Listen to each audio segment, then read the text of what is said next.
Welcome to the MadTrio podcast. This week we have the California Pariah, Jonathan Charney, James the Fat Man Stevens, and Ryan Don't Ask, Don't Tell Preston. Giggity. And one of the saddest or most interesting, depending on which way you look at it, things happened today is the Cathedral of Notre Dame almost burned to the ground this week. Last time I heard it was because of some sort of electrical issue. Yeah, well, that's what happens when you use electricity from the 1300s. Oh, shit. It just wasn't insulated like modern day wires. So one of the things I thought was interesting was how much wood is actually supporting the structure. I was reading and I actually heard this and read this saying there was a lot of wood that was actually supporting the lead roof. Well, was there construction going on before? Like, was there some kind of restoration project? Because it looked like the whole front of it was completely filled with scaffolding. So I didn't realize the roof was wood either. When they said Notre Dame was on fire, and you were just kind of scrolling through YouTube and saw Notre Dame on fire, I'm like, fuck. Started watching, and I'm like, the whole roof's on fire. I didn't realize that was all wood. So it was under renovations, currently undergoing $6.8 million worth of renovations. Or was. Now it's going to be going more. Well, yeah, I wonder how much they had the renovations insured for, because that's a huge freaking... So, and the way I understand the structure of this, of Notre Dame was the fact that it has like an inner shell and an outer shell on the roof. And in between the two was where all the wood supports were. And apparently most of those, by what I heard, and this is kind of a guess, most of them were actually original timbers. And unlike like modern construction where there's fire breaks, there's blocking, there's a lot of stuff to actually stop the fire from going up the structure. I heard a quote that it was basically like a forest up there with how many beams were actually supporting. That does not surprise me. And one of the more interesting things to me is what they're going to do, because you can't find old growth wood, which, by the way, I think this ended construction was like 1260 something. Years ago. They started construction, I think, in maybe the late 1100s. It took them almost 300 years to build the fucking thing. Yeah. So, according to Wikipedia, years built was 1163 through 1345. Yep. So, yeah, So, between those periods, it was actually true old growth wood. I'm assuming England, I know, was having hard time getting woods during, I think, the 1600s, because it's an island. So I was amazed. I was actually really heartbroken. It's an absolutely gorgeous building. It has been, yeah. Oh my God, yeah, I love that. The French Gothic style. I'm a fan of Gothic churches anyway. That's obviously probably the most famous of them all. It's apparently the outcrying of support for this has been insane. I mean, the whole world has basically said that's kind of fucked up. Here's some money. Yeah. The most interesting thing out of all of this, besides the fact it's France's most visited tourist trap ever, with 30,000 a day apparently visiting it. Wow.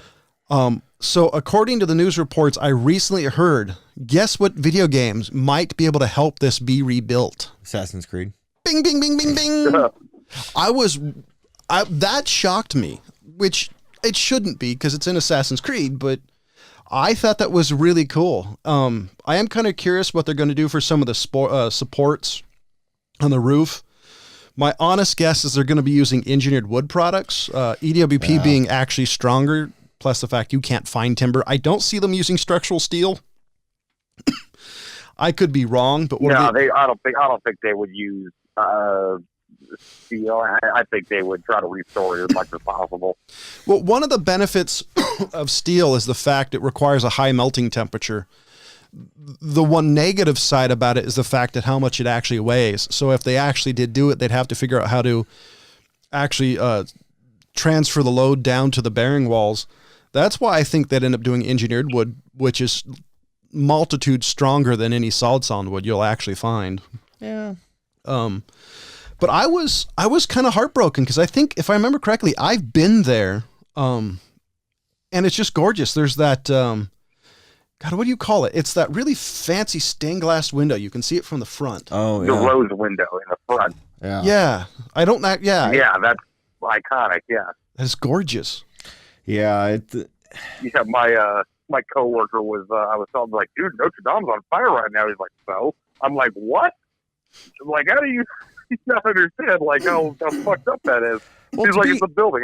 Look, I don't care about shit. I'm like, dude, what if Wrigley Field was on fire? He's like, I'd be devastated. so for me, like when I heard Notre Dame was burning, and I'm like, I hope it's the college.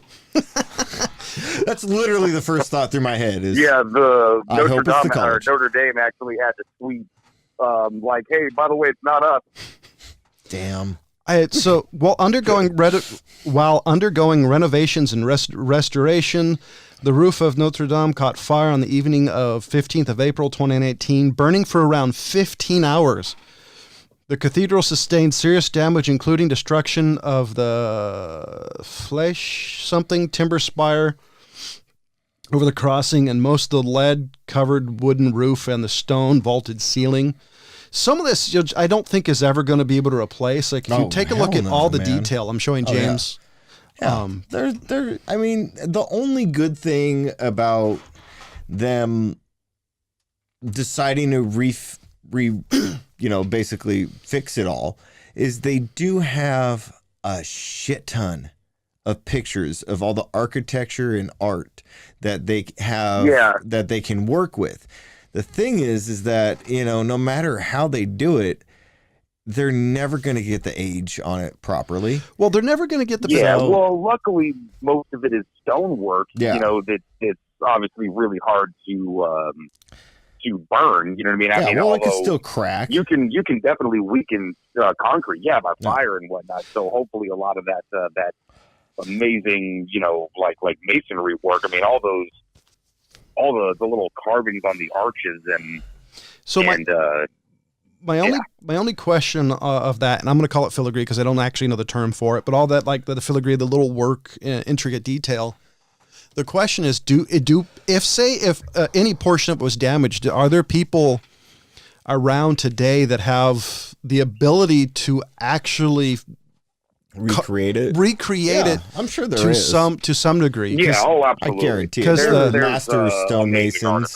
I mean, a master stonemason can do practically anything. And the president of, is it president? I don't actually know what you call the actual leader. President of France? I don't think it's president. I think they do the prime minister, but I don't actually know. The prime minister / and/or president promised that it's going to take 5 years. The actual people who run it, it's not, I think it's a Roman Catholic church. The building's actually owned by France itself. Said it's going to be closed for 6 years. Wow. All the surrounding businesses are pissed because they're missing 30,000 visitors a day.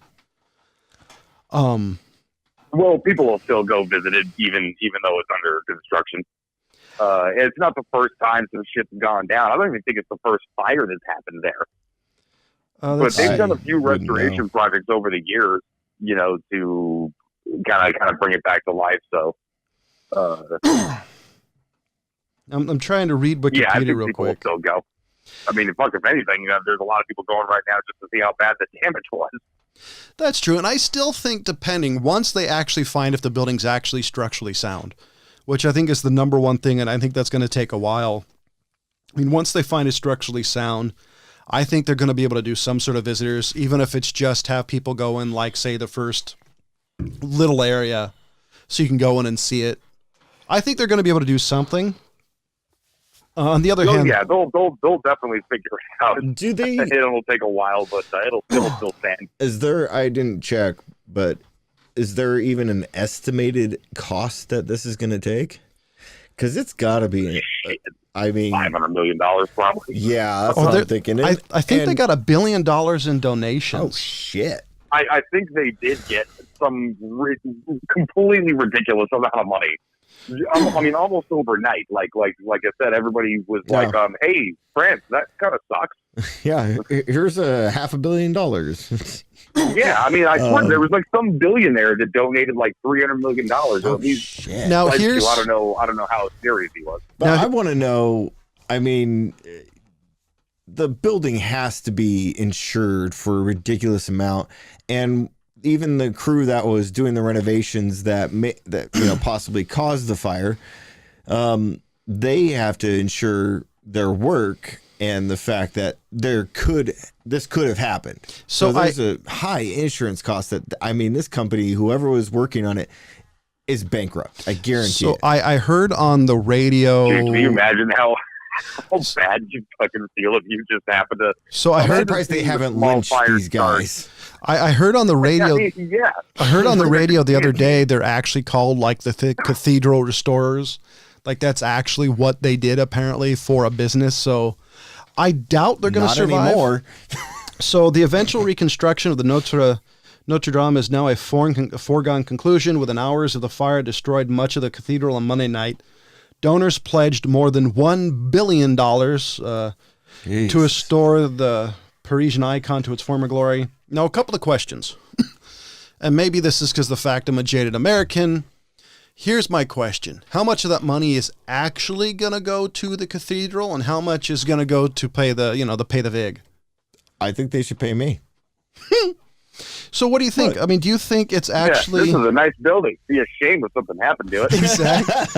Well, that's kind of what I'm curious if it's actually going to get there. Because if it actually did it to actually went to $1 billion, I doubt it's going to take that much to do it. I bet it'll take 500 million or more. Yeah, that's what Ryan said out the bat is 500 million. And that's where I was thinking. I was thinking 400, 500 million that would need to be done for that. I don't know what they're going to do with the other 500 million though. Well, there's a couple of things that I don't know. And if anybody actually listens to this who's in France, hi, if that's the case. XUP. My question is what exactly, because I'm assuming, especially because of the fact it's more socialist than America, would it actually require the $1 billion to get past all the regulation and all the requirements, or is this something that you think they would speed through the system in order to get it restored? I would hope that they speed through the system, but as you said, they're still a socialist nation, so they probably will turn some of that, tax some of that money and our churches put it towards whatever funds they have lying around. So, well, a couple of things. One being the fact it's a state, church, a state being the state of France. It's a state-owned building as a historical artifact and monument. Would they still be taxed because it's state-owned? And the other fact, it's actually run, I guess, by the Roman Catholic Church. Oh God! So I'm curious because I don't see if it is actually state-owned. I don't see them taxing something that draws so many people around the world to see a building. I don't think they would need to. No, I don't think so either, especially not with all the money. I just hope it gets rebuilt. I'll probably never see it again, but I hope they don't speed through it. If it takes 20 years, it took 300 plus years to build. Let it take 20 years to fix. Yeah, that's the thing is they've definitely done some lengthy restoration shit in the past, and apparently we're in the middle of one at the moment. So. They definitely are now. Yeah, it's like the freeways up here. It's just been postponed for a decade. Yeah, I don't know. I thought it really sucked. It's just like it's almost like them losing the Eiffel Tower, or you losing one of the monuments in DC. It's such a big deal. Yeah, and most of it's still there. The roof and that big spire are fucking gone. But so I do. It's making it structurally sound is going to be the main portion of it. I don't know if they're going to have to do, a whole lot of restoration to the original stonework and all that. So, although I haven't seen the interior photos. So my guess, what they're going to have to do, excuse me. I don't know how hot it was. It wasn't hot enough to melt gold because that cross was still there. So one of the issues they're going to have, they're going to have to see if the structure can actually still support itself. How much is it weakened? Heat can weaken stone. So what they're going to have to do is figure out if the foundation can actually do it. Because there are ways to restore it, but if the foundation is actually broken or damaged, they're going to have to reinforce it, which can take even more time. And which is also including creating structures to help take the load off while they repair the load-bearing members. It'll definitely take a while. I am curious though, what you guys think. When you think of France, there's a handful of things that usually people think of. It's Notre Dame, The Louvre, the Louvre. It's the Eiffel Tower. It's Notre Dame. Yeah. So what exactly are there anything like to you guys that when you say like America, that would be like an American icon to that level? Granted, all of the stuff we named are incredibly old. Yeah, pretty much like the Washington D.C. monument. But so here's my thought. Like, if you were some guy from literally from the middle of Egypt or Europe who was said America, is there any monuments that you would actually think of? Like, because how many people in well, I'm not from the Egypt, am I? Well, no. Yeah, you know somebody, but I mean, what you think? And if I was, I'd probably go visit Cairo, Indiana. So what do you think, though? What do you think would be, if you could think outside the fact you're Americans, what do you think would be the American icon? It's definitely the White House. Yeah, White House, Washington Monument, Lincoln Monument, Statue of Liberty. Yeah, I'll say the White House and Statue of Liberty. That's a good point. Hoover Dam, I guess. Rushmore. Like, is this goddamn? The Hoover Dam, you always hear the wrong rumors about there's people buried in it. Well, I'm just saying, if it was to be gone. So, I mean, if the Hoover Dam went, I mean, Vegas is gone. So, everything downstream's getting washed away. Yeah, which so is I'm just saying, like, states. if something structurally or if something bad happened to it, that you would be like, oh, that really sucks. I got to say, so though. I would say the Hoover Dam going, I mean, would have catastrophic consequences on surrounding cities. Yeah, but I don't think there's anything. So you can be like, oh, that sucks. There goes Vegas and the Hoover Dam. I don't think there's anything to that level of Notre Dame, though. Like that is that awe-inspiring. I mean, granted, it's probably because we're such a young country, but I don't think there's anything that. Right? Yeah, we don't have anything that old at all. Yeah, I mean, we used to have, the Washington D.C., but that burned down a long ass time ago. So I mean, even that isn't, I mean, even if it was still around, what would it be like? Maybe 200 years old if it was the first Washington. Well, the White House has been gutted. The White House, that's what I meant. Like the White House has been gutted, has burned. I think it's been burned down once, and it's been completely gutted at least an additional time that I remember. Yeah, War of 1812, they burned it down. Yeah, so I'm just saying, like, we really don't have anything that, even if it was still around, would be pushing 300 years. Yeah, so we don't have anything that took anywhere near that long to complete a construction. Oh, yeah. What about that level of awe-inspiring? Like something that you could, that you would look at and go, this is amazing. Granted, minus the factor of this took around 300 years to make, and this was, man's monument to God, et cetera, et cetera, et cetera. Like I said, the house on the rock in Wisconsin. Yeah, there's really nothing that would really impact anybody else besides our own country. So that's about it. What about non-man-made? Like seeing the plains, for example. If you go to like Wyoming, Montana, just seeing, or Arizona, seeing all these amazing landscapes, the Painted Desert, for example, which is beautiful, by the way. Or the Rockies? Rockies would be cool. I mean, yeah, but the Utah SWAT canyons. Yeah, I mean, there's really. I mean, as you said, like the landscapes. There's certain landscapes around and in different areas that would be great to view, but I mean, nothing like awe-inspiring. I mean, and I would say part of our early history. Because America was such a fast-growing country, and most of the stuff that I think that would be that awe-inspiring never survived it, if there was anything, just because nothing was designed to last. Yeah, the oldest shit we got is probably Philadelphia. You know what I mean? As far as any kind of old buildings. I got the Old North Church in Boston would be pretty badass to see. Yeah, the Old North Church in Boston. But yeah, that's about it. I mean, kind of, there's nothing really from the early frontier days. I mean, you might have like Sutter Mills or shit like that from the beginning of the gold rush, but That's not about really as old as it gets. awe-inspiring. I mean, it's actually a lot smaller than you think. Considering No, I mean, but it's just like, oh, here's where history started, kind of. I mean, but that's about it. And the actual mill isn't on the spot that Sutter actually found gold. It's like 500-600 feet away from where he actually it's found it. I mean, it sounds it's a big spot. I mean, it's a couple football field lengths away from the actual mill, and I mean, and I think that the other thing I could think of is the fact that the most amazing thing about American history, sans the fact there's not a lot of examples of most of it, is how people lived.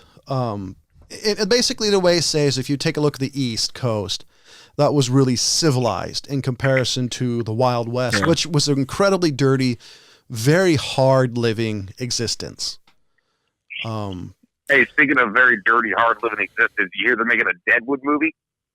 Oh. Is it based off of the TV show or something different? It's, of course, based off the fucking TV show.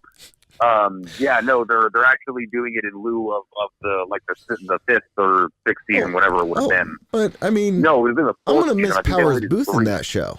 So is this going to be a I know, me too. Well, it's taking place 10 years after the last season. Okay, so they're going to be skipping a lot of shit that they would have otherwise gotten into. They have to explain why the characters got old. Yeah, I did hear. I listened to an interview with a guy who was a Wild West historian and said Deadwood. I could be wrong with this, but I thought they said Deadwood was pretty accurate in some of the characters. What was it? The saloon owner who beat up all the hookers and all that. Apparently, that guy was a real piece of jerk. Was a real guy. Yeah. And man, did I love his fucking character so much, dude. Ian McShane, man. Yeah. Hey, are you guys watching American Gods at all? My computer's been down, so I haven't been able to really get into it recently. But yeah, I want to catch up on that. But I was going to say, so one of the cool things that they used to do at Sutter's Mill, and maybe John would remember this. So you know those high-powered pressure water guns that they would use to bring down sides of the mountain and wash it into a sluice box? I'm sure you've seen movies where they have that, Ryan, right? The high-pressure what now? There's a high-pressured water cannon that they would shoot into the side of a mountain, and it would just basically erode the mountain, and then all the material would wash down into a sluice box. So yeah, sluice cannon. Yeah, so they have those at Sutter's Mill. Hydraulic mining. And when I was a kid, junior high age, they actually would let you spray some of the water out in like kind of a little basin area that they had. They still have the cannons up last time I was there, but they don't do the high powered water portion of it anymore. So you can basically just all they did back in the day was just run it from a really high space and then put it down into successively smaller, tubes and flanges and whatnot. And by the time it gets to the bottom, that water's fucking moving. They're pretty cool. So a little hell yeah. They hit the side of the mountain with basically gravel. Yeah. So and so if you can't dig through like actual solid rock, you just fucking hit it with a ton of water. So I have the description up on Wikipedia. It's hydraulic mining or hydrolacking. I think that's is a form of mining that uses high pressure jets of water to dislodge rock material or move sediment. In the placer mining of gold or tin, the result water sediment slurry is directed through sluice boxes to remove gold. It is also used in mining of kaolin and coal. Am I saying that right? KO. Doesn't sound familiar to me. I don't know. So yeah, I mean, a lot of that's now illegal now, just because of much material it blows away. See, I keep thinking. Yeah, the old fucking mining processes were pretty interesting back in the day. I mean, that sort of necessity ingenuity. It's like, hey, I've got to get this from here to here. I need to be clever. The part that amazed me was the fact they used quicksilver or mercury. Oh yeah. In the removal of gold, and how the fact that, if you guys haven't actually heard any of this, we actually live in gold country. And how much figured that part out by now. How much mercury is actually in the sediment and ground is pretty amazing. Yeah. I've been to Sutter Mill actually with James and you. Were you there? I don't remember. I don't think he was. Sutter, I don't think he was either. by the way, Sutter's fort is amazing because all the doorways are 4'9", and if you're not careful, you'll knock yourself out. Ask me how I know this. No, I'm not going to fall into that trap. He knows this because he's 6'2", if you're wondering out there. 6'2". I'm taller than that. Are you? Yeah. Yes, I am. I wish I was shorter. 6'4"? 6'5". 6'5"? Are you really 6'5"? Fuck, I don't remember you being that tall. Yeah. Yeah, at his wedding, I was the shortest guy on John's side. Well, you're 4'9/6'1". Oh, yeah, I guess you could go with that. Well, Yeah, I mean, but I'm about 6'5'11" now. I mean, last time I saw Ryan, he looked like a short, skinny, starving Undertaker. Now he looks like Paul Bearer. So He's really fascinated with this one, Ryan, if you haven't told. Yeah, no, I just think Jerry loves imagining that I weigh 400 pounds now. Hey, it makes me pop, so that's all that matters. The fact it makes me laugh. At the end of it, as long as I laugh, that's all good. Oh, it makes going down hillies. You just roll on your side and you go down right away. So to kind of, I've hit the gym like 6 times now, which basically makes me better than most people. The game? What? The game. Homer. What? The Simpsons episode where he was eating the stupid power bar things. Oh. That were mostly made out of Chinese newspaper. this is great. This is great dead air, by the way. What? And I think the only one of the reasons I think people would come to the United States is the fact if they're history fans. I mean, there's a lot of amazing things to see in New York, Los Angeles, and Philadelphia, but I think if you're history fans, especially of short-term, fast history, because in the scheme of things, United States moved pretty fast. I mean, fully formed country in like 300 plus years is pretty fast in rising from being, a new country, a found continent, I'm using my air quotes, to the greatest superpower known to man at the time. I mean, that's pretty quick. Well, we had the advantage of basically bringing over all the cool shit, to a place that had no reason whatsoever to get beyond, tribes. Versus the European countries were rubbing up against all the other settled societies. So it was, there's this big need to be better than the country next to you or than Asia that might be coming up and all these different things. It was around here. We didn't have that. So when the Europeans got here, they kind of hit the ground running with not a lot of competition. Well, it's the very cliched a statement of, you can become whoever you want. You weren't like, if you're in India, there's the caste system. If you're in Europe, it's something similar, especially back then. And here, as long as you work hard, lie, cheat, or steal, back in the day, you could pretty much make your fortune. Yeah. Yeah. And back then it was, as long as you were sexually repressed enough to want to leave the old country, you came here all Puritan status, and then you can do whatever you want. I have to admit, I love going to church. Massachusetts, a really good example. I love going to church, but those 8-hour church services the Puritans had, you couldn't have any fun at church. I could not do. My church is like 45 minutes, and I'm thinking, damn, is this over with you?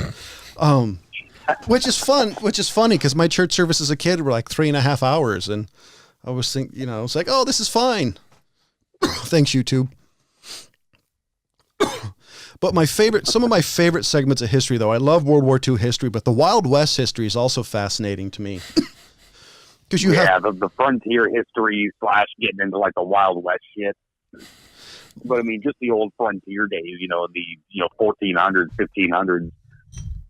Was crazy. I mean, back when it was all fur trappers and frontier land. I like that show, Frontier, actually. That's a really good show. I think one of the more interesting things to me is if you take a look at like the Native American culture, like how they dressed and what they did, a lot of the mountain men adopted, at least on the periphery, like their clothes, like the leather clothed with the little frill fringe on it actually had a reason for existing. I heard it actually helps wick clothing, to the tomahawk being actually a really good, very nimble weapon / tool. That always amazed me, how much people actually took from their culture and realized, hey, these aren't quote unquote savages. These people actually have a really good, because back then that's what anybody who was not white was, really. If you look at the Trail of Tears, recognize these people as like, hey, you've been surviving on this land for X amount of years. You probably know a thing or two about doing that. So, a lot of the shit back in the day was function.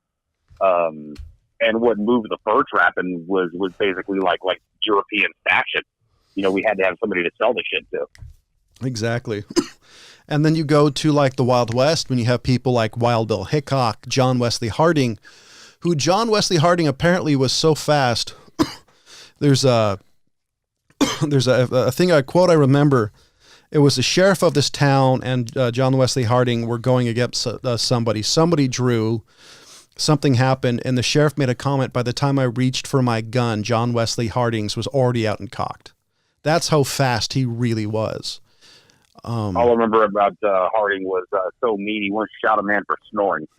Yeah, I love that. And he has a book. Yeah. He has a book that he wrote because he went to jail, became a lawyer. I want to read it, but it's one of those things that I just don't have time. But I think it'd be interesting to read a book, basically a self-biography. I mean, it's a lot of propaganda, but I think it'd be fascinating to read. The other part I think is interesting, Wild West history, is how it's became, like if you look at true Wild West history, and then up in the 40s, 50s, 60s, when even beforehand actually, when Wild West tales became very popular, how not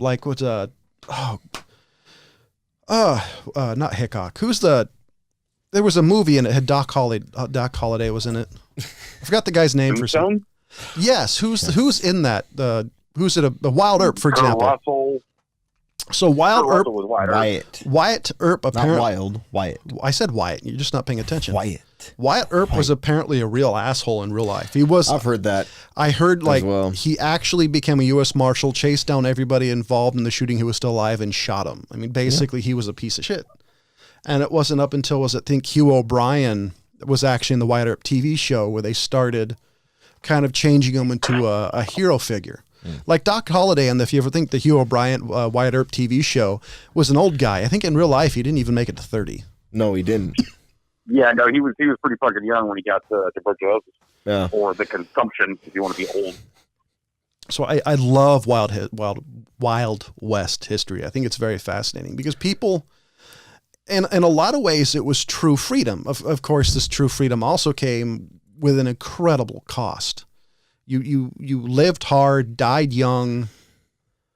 And here's a question. Yeah, it was definitely rough fucking living. Now, do you guys think it was stressful? And here's my thought. My thought, while the Wild West was stressful, it was a different type of stress.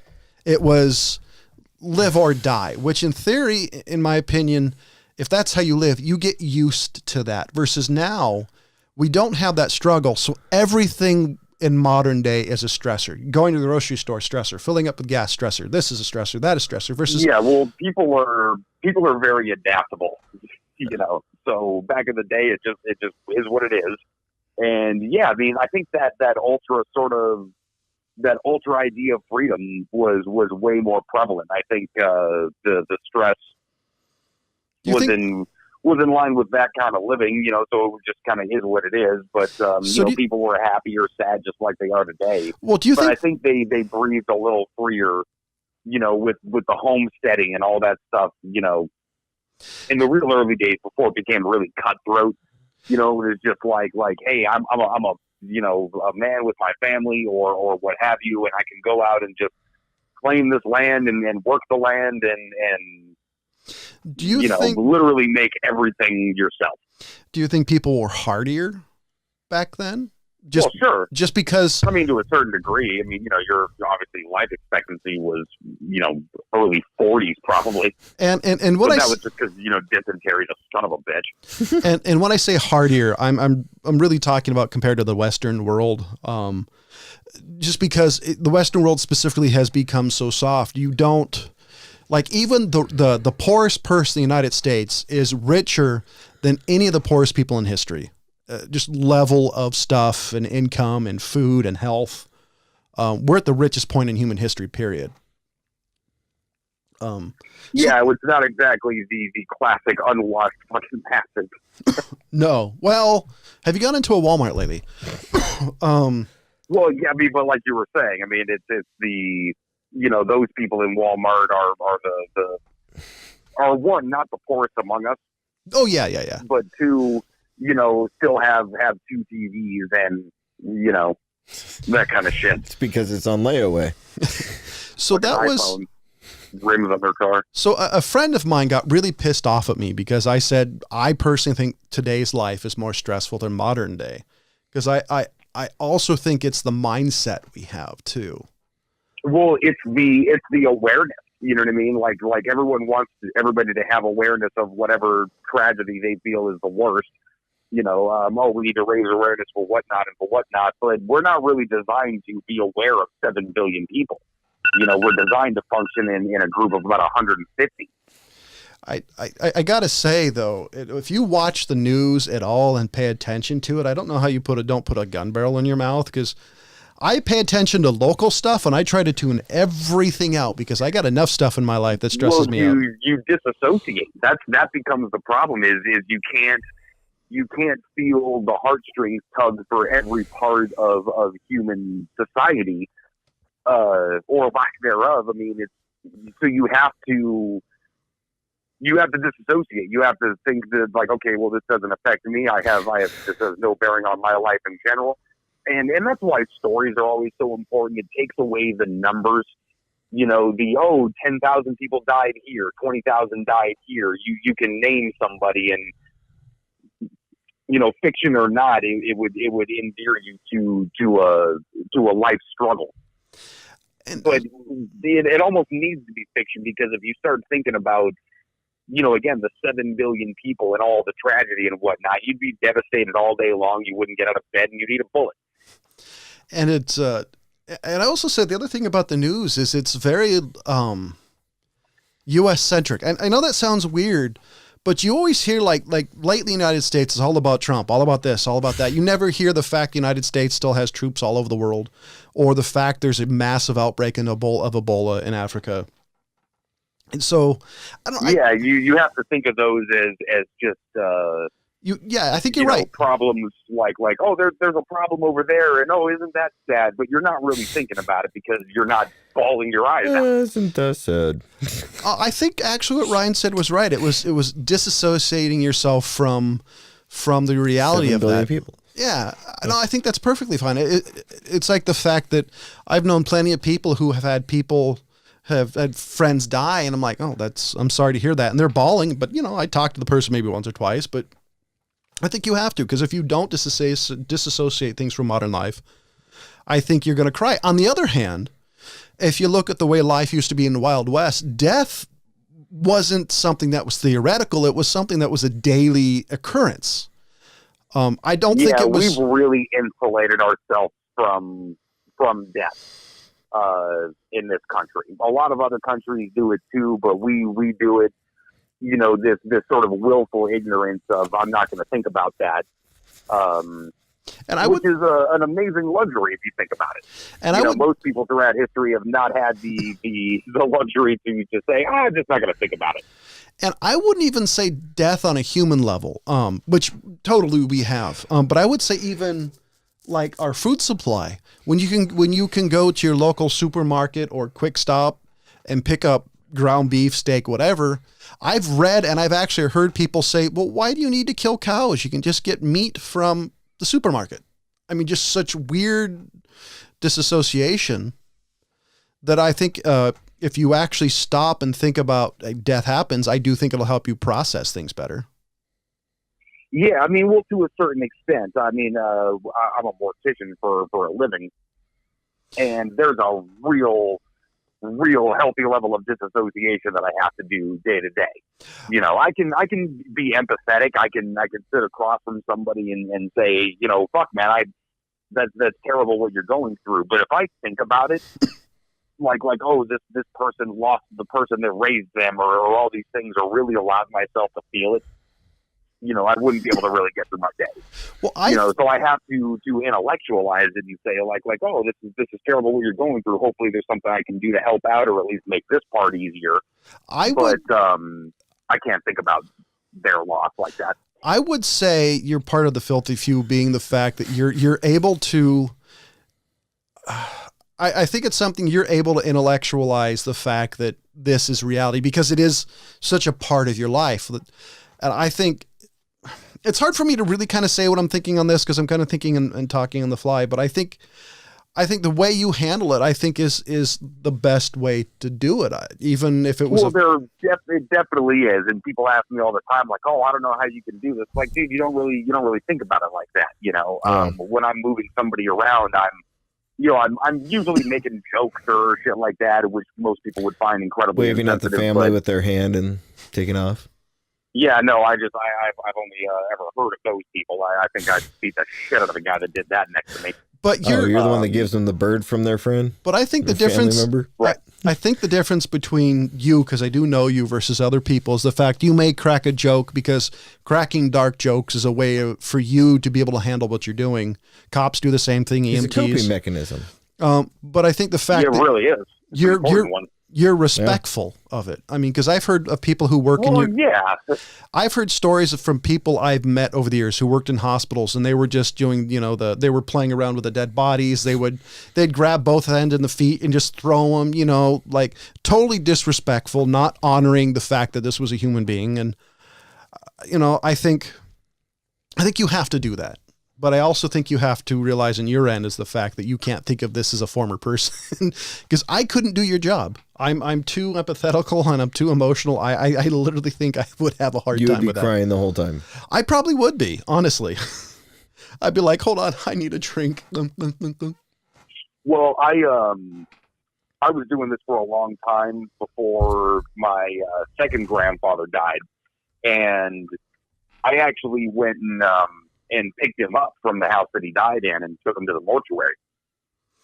That was really fucking difficult. I really wish I had not done that.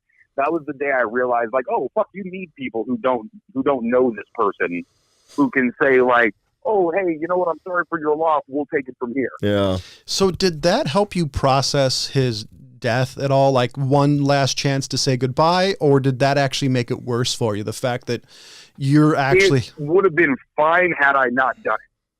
But I meant, like, if you, with you doing it, did it affect you more as far as the fact that you realize that he's no longer with you? Did it actually make it worse for you? You think? You know what? No, it was just, in that moment when you would otherwise want to be grieving, I was sitting there trying to do a job. I thought like, okay, I know too many 19-year-old kids who do this kind of work, and I'd feel better, knowing I was the guy who's been doing this for a while, who can take care of this. But, I'm thinking, okay, I'm going to go in there. I'm going to bring in my equipment. I'm going to, do my job, and it'll be a nice thing to be able to do for my own family. But it was difficult. You know what I mean? I walked in and I sat in a chair for like a half an hour before I could actually do anything. I don't blame you at all. I'll be honest. I'm kind of stuck between thinking that if it was me, I would do it because it would be my way of honoring him, and then telling somebody else, hey, you're fucking doing this. That would be a hard choice, because I'm all about honoring my friends and family who have passed. It's really important to me to do that on some level, but I don't think I could do that. I really don't think I could. Yeah, I would have been just fine. I've no problem, like if I were to go to his funeral or something, and there is a moment where it kind of hits you where you're like, oh, this person's gone. And, everyone kind of reacts to those in different ways. No sort of right or wrong way to grieve and that kind of thing. God, I still, on some level, I think I'm still grieving for Jeff, a former co-host who was in Real Flicks Reviews. Really wacky taste in movies, because I've got part of his collection. Hard Candy was a good one though. I miss that dude a Yeah, lot. for sure. I spent a lot of time with that guy drinking coffee.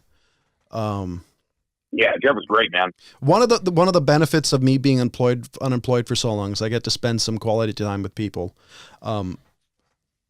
Like I miss him a lot. So for me, grieving apparently is not just, it doesn't take years. It's years. Shit. I'm still trying to get I really like Jeff a lot. I really wish I'd had a chance to go hang with him a bit. You know, we mostly ever talked on the phone. I think I met him once. I think, at James's wedding. Yeah. Yeah, for sure. His- But yeah, he was real rad. His mom is great. I love his mom. I talk to his mom occasionally. His mom is a Black Sabbath fan. And his description of his mom was she's an old school Christian. She's an incredibly sweet lady, but I talked about one of my favorite albums is Sabbath, Bloody Sabbath. She's like, I had that record when I was a kid. I loved it. It's like, now I can see Jeff in you. Yeah. I mean, she's a really cool lady. She's awesome. I didn't see what was that. Oh. Yeah. Jeff's family is pretty cool. Even the dad. Is there anything, excuse me real quick.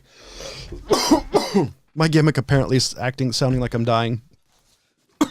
Is there anything in your job, Ryan, that over the years you've had to, I don't know, like emotionally brace yourself more? Like you've actually had to somehow get over certain things? Or were you basically okay with it from the start? Pretty much from the start, I realized I looked at it from a logistical side of everything. It's actually kind of funny because a lot of times I joke around like I feel like I work for the mafia, like I'm Winston fucking Wolf, you know, Dropping flowers. I mean, no, we'll just be okay. There's a dead body in this house that we have to remove. Okay, he's 290 pounds and he's up 2 flights of stairs and there's no way to get the gurney inside. So okay, how am I going to do this? So it just became like logistical. So it sounds like Jason Statham's the transporter versus I might as well have been a piano mover. Or was it the movie Eastern Promises? Is it Eastern Promises with Viggo Mortensen? Then there's like the beginning scene, he's cutting up a body. You know, I've never actually seen that movie. Excuse me. I love Eastern Promises. The only scene I don't like is the ending because I'm just not a big fan of nudity in general in movies. And this says, well, don't fucking spoil it. I just said I haven't seen it. Well, that's the only thing I'm warning you about is the nudity. But I love the movie. My favorite part about it is the tattoos. My favorite story, and I've told it a couple of times, is Viggo was wearing his full outfit, the tattoos, or regalia, and everything apparently, and went to lunch or in a restaurant in the Russian side of London. And apparently as soon as he entered the building, it was quiet. Like people were legitimately scared of him because of the tattoos he had. And he said after that, he made certain that he would never go out again with all the tattoos because how much it scared everybody. Pussies.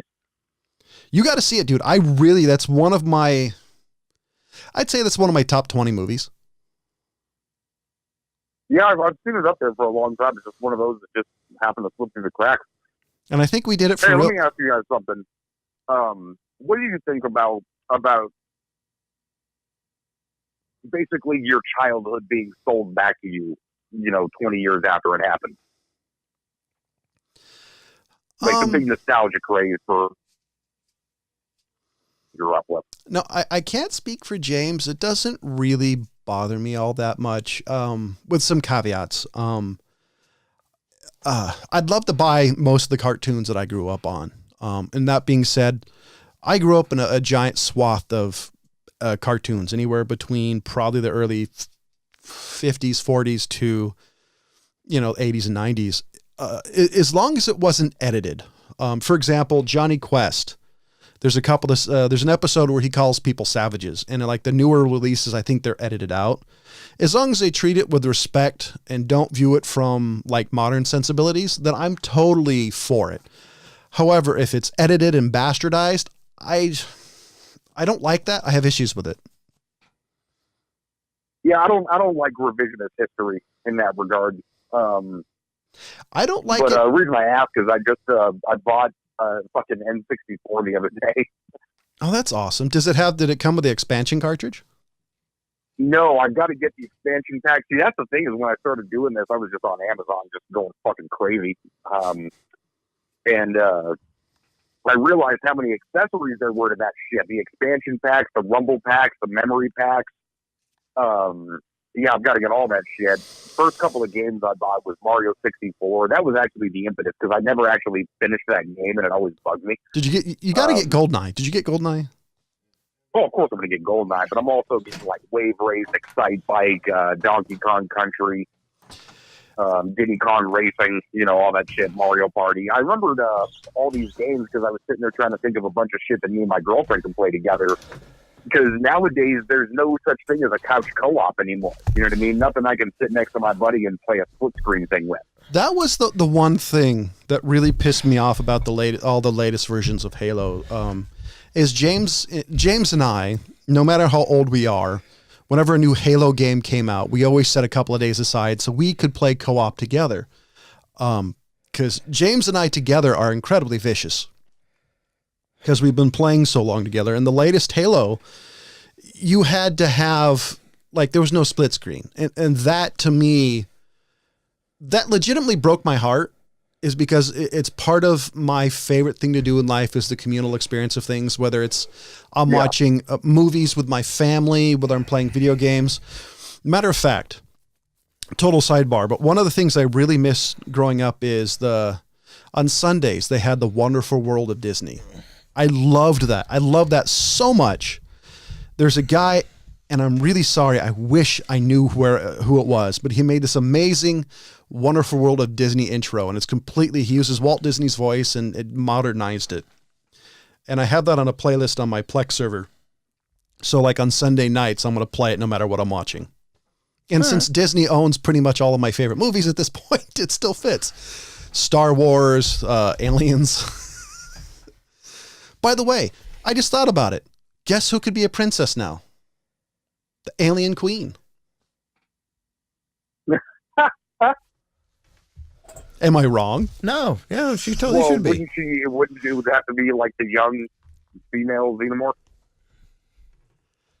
So she'll be a villain then. Come on, she can be with Angelina Jolie's character. She's like Cersei. So Ripley can be a hero. Ripley can be a princess now. Oh, I'm down with that. Second sidebar. I was reading about the episode, about the ending of Aliens when Ripley's basically in her underwear. How that was always a favorite scene of everybody I know because it's really skimpy. So apparently the director made her wear underwear that was obviously too small. And apparently Sigourney Weaver actually really disliked that because it sexualized her character. And as soon as I read it, I'm like, I really agree. Because usually that stuff, it's not a big deal. I never pay attention to it anyways. But when I heard that, I'm like, I actually agree with her. It makes... Yeah, no kidding. It was a character that did not need to be sexualized in any way at all. And the thing I loved away about that movie is the fact it ignored the one thing that all modern movies make a big deal out of. Oh, she's a woman, so she does something feminine or does something this or does something ridiculous. She's a female character, but doesn't play any of the stereotypical weaknesses that she's a woman, which is one of the reasons she's one of my all-time favorite main characters. Yeah, well, it's simply never addressed. It's just like, hey, here's the person who does the job. Yeah, and I would say later on, like the second one, it plays a little bit more into it. So let me rephrase this. I think there's little bits and pieces of it where they play the fact that she's a woman when she's talking about her daughter, a few other things, kind of to basically. Well, that's just playing the fact that she's a three-dimensional character. Not necessarily like leaning on the fact that like, hey, isn't this amazing that this woman can do all these things? Well, yeah, that's kind of what I meant. They to flesh out the character. They gave some things that she's not, because otherwise it would just be a flat character. But once I heard that, I was just like... But sexualizing the character, like you said, I mean, it did not do anything to move the story. Yeah. And You know, it was just like, hey, here's an excuse to get a chick in her underwear. And I don't know. I know we reviewed Aliens because I picked it. I don't remember if that was something that we commented on. It probably was. I don't remember it being something that we talked about. But now that I think about it, that actually pisses me off because it's almost the perfect character. It's the fact that, like I said, she's a woman, but the strengths or weaknesses of said female character is not played up versus she's just a person doing a job who got fucked.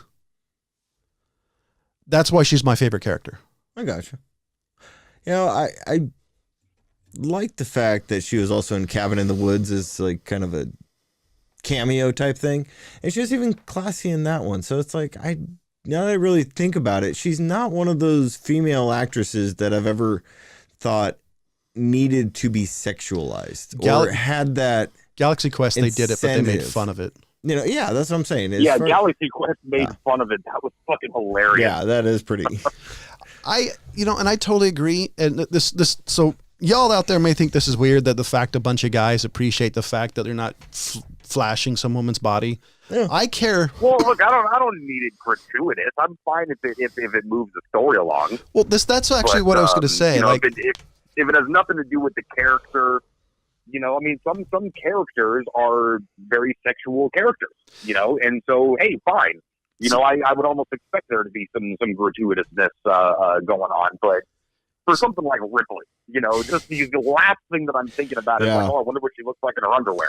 See, I was actually going to say that, and it's actually it's been my stance since I was a little kid, is the fact that nudity doesn't bother me in a story as long as there's a purpose for it. For example, if in a horror movie the woman's taking a shower and she's topless. Okay, she would be obviously naked because she just either was in the shower or got out of the shower. There's a reason for it. Or even the classic teenage trope, which Cabin in the Woods made fun of all the time. You know what I mean? That the teenagers go to the secluded place and they're all going to have a bunch of fun and shit like that. I'd expect there to be some kind of National Lampoon style nudity, you know, in those kinds of moments, you know? So exactly. the one woman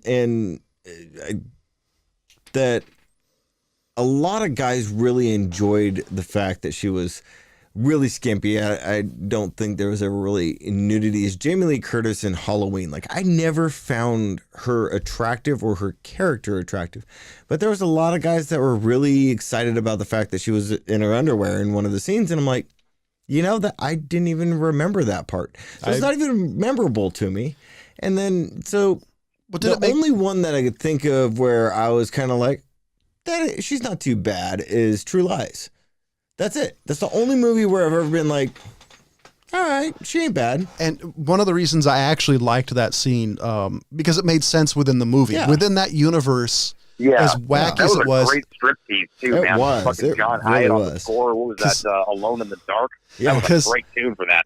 Because within that universe, what she was doing, as wacky as it is to us, it made sense within. And that to me is a movie reviewer, as a movie lover, that to me is the most important. The 80s, a lot of 80s movies, especially comedies, usually piss me off because it's the most gratuitous boob shots in this shot. And even though it's a comedy. Like Revenge of the Nerds. Yes. Well, actually, no, Revenge of the Nerds, it actually makes sense. Candles. There you go. Revenge of the Nerds, Club. That you... you know, yeah, the one scene I remember from 16 Candles, because I saw it when I was a kid, was literally just full frame boobs. Just like, hey guys, boobs. And then cut to the rest of the locker room scene. It was just like I think they showed this scene to show boobs. Yep. I'm starting to get that impression. Yeah. So fucking John Hughes, man, was a big fan of the pointless nudity. Have you guys seen Just One of the Guys? No. Which, you know what, to be fair, a 13-year-old Ryan, thanks you. So Just One of the Guys is basically, it's a trope of a female reporter wanting to know what it's like being a guy, and this takes place within a high school universe. So she pretends to be a guy. And at the end of the movie, spoiler alert, but it's a 30-year-old movie, so fuck off, is she flashed Just One of the Guys. I've heard of the movie. I haven't seen it. And at the end of the movie, she rips off her shirt. It's like a button-down shirt. She rips it open, and the guy's comment is, "What do you get for having boobs?" Or, you know, like, "How dare you have breasts?" And I think, you know, So that was another movie, one that I, as a kid, remember thinking it was gratuitous, but it made sense within the story, even though I thought it was ridiculous. Yeah. But hell, even anime, 80s anime was God. pretty much. No, this was Nudity and panty anime. and cussing, lots of like shit, damn, motherfucker, stuff like that. It's just like, why so much cussing? This is gratuitous. So now you got me thinking, because I know that there's an actual name for like the panty anime. Like there's an actual category that it's in. Can't remember what it's called though. So I remember it was one of the anime that I kind of liked, but it just kept on doing all that stuff, and I'm just like, it was Kitty Grade, because I liked Kitty Grade. I liked the story and everything about it, but then I was like, looked it up, and I'm like, why is there so much of this? Oh, what was it? There's another one that was like Zombie High School or Zombie something. That had High one School of the Dead. High School of the Dead. And there's as another one, like the story was interesting enough, but these panty shots and moaning happened so much I actually couldn't watch it, because it's like, come on, the story's interesting. Shit, the original Dragon Ball, for fuck's sake. Oh my, the unedited version is would have never been aired. Yeah, in the United the amount States. of over sexualization they had for Bulma was ridiculous. So the actual genre, it took me a little while to find it, because it's not one that pops right up, is pantsu.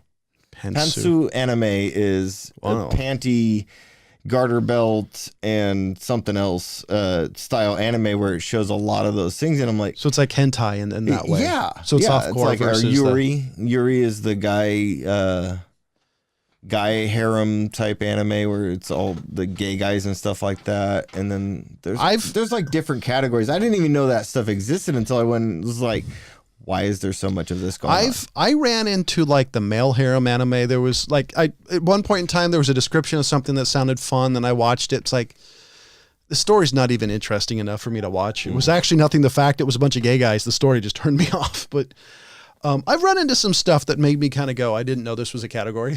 Yeah, like I didn't know it was a category, but I think I was still on it was before Netflix even started their streaming thing. That's where I ran into a lot of the anime that that's like, wow, not only am I surprised they have this, but wow. Because I would do the whole thing like I used to do at Blockbuster. I'd go through and then read the description and be like, okay, and that's how I found Kitty Grade. I'm like, why is there so much of this shit? And then I found out that it was in the pantsu category. I really liked Kitty Grade, but the only issue I had with Kitty Grave, and whatever, is the fact that how creepy it was, because they looked almost like prepubescent little girls. Well, the robot chick was.